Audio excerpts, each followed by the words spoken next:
dintre dels treballs que fan les biblioteques del Maresme a la recerca d'oficis antics, oficis que ja s'han perdut, avui parlarem amb el Joan Arnó, fill d'un dels últims pescadors, que ell també ho ha sigut per això, però de tota la vida, que era el seu pare, en Quimet Arnó. Un dels oficis que teníem aquí a Caldes, que no tot arreu existien, era doncs el de banyista.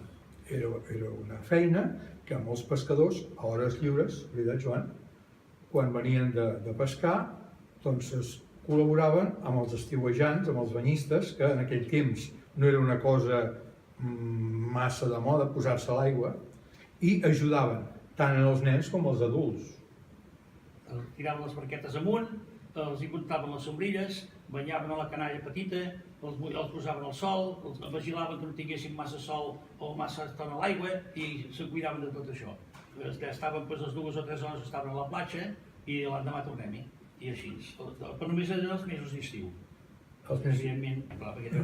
Recordo que de petits veiem també que havien posat uns ferros clavats amb unes cordes i unes botes. Això formava part del mateix muntatge. Allò se'n deia la boia. Posaven una barrina a la platja, una barrina amb unes cordes llargues, amb uns suros de cada mig metre o aproximadament o així, un suro, perquè a la canalla anaven agafats a la corda i anaven nedant fins a una bota de color blanc que estava fondejada, i llavors allà s'agafaven i jugaven i així tornaven a terra, el que no sabia nedar, agafat a la corda i s'arrigava fins a terra. Era més segur. Representava que era més segur. Aquesta feina, recordes si era pagada pels ajuntaments, pels mateixos estiuejants? No, els mateixos estiuejants. Pagaven muntant la temporada, no recordo el tant perquè també era molt canalla, però muntant a la temporada i ja està, i anava així. I llavors tenia l'avantatge que tots els pescadors, tot el peix que agafaven, el portaven a vendre en els senyors aquests, que en deien els senyors del passeig. Quants pescadors creus que feien aquesta feina? O pràcticament tots amb diferents... No, tots no. Mira, hi havia en Carlos de la Manela, hi havia en Boira, hi havia el meu pare per descansi, hi havia l'Alfonso Verdum, que després va venir a pescar amb mi. Després hi havia, no recordo si hi havia cap més. No recordo si hi havia cap més. No sembla que no hi havia cap més. Ah, sí, en Ninus, el de Caldes. L'Esteve.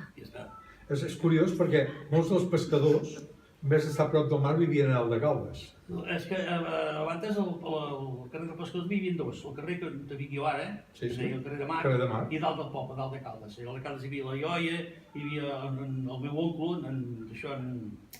en Tinet, l'oncle Tinet. El noi també, aquell home que era alt. Aquest és el que dic jo en Ninus, el noi. Una cosa, ells ensenyaven també a nedar a les persones adultes, si ho demanaven o no?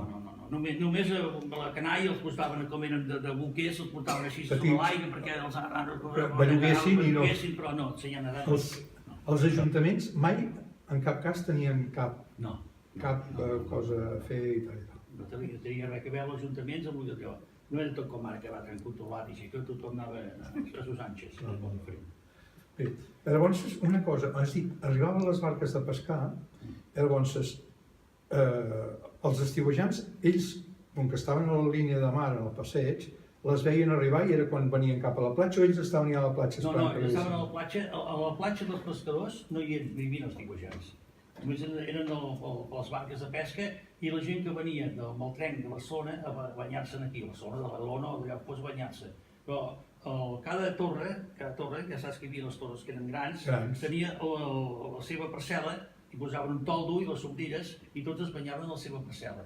No vull dir que tenien amistats i passaven d'un cantó a l'altre i així, però tenien la seva parcel·la. Joan, doncs, gràcies i seguirem parlant d'aquest tema perquè... Sempre que vulgueu, ja ho saps, Joan, puja que parlarem d'això, no m'heu de dir d'allà.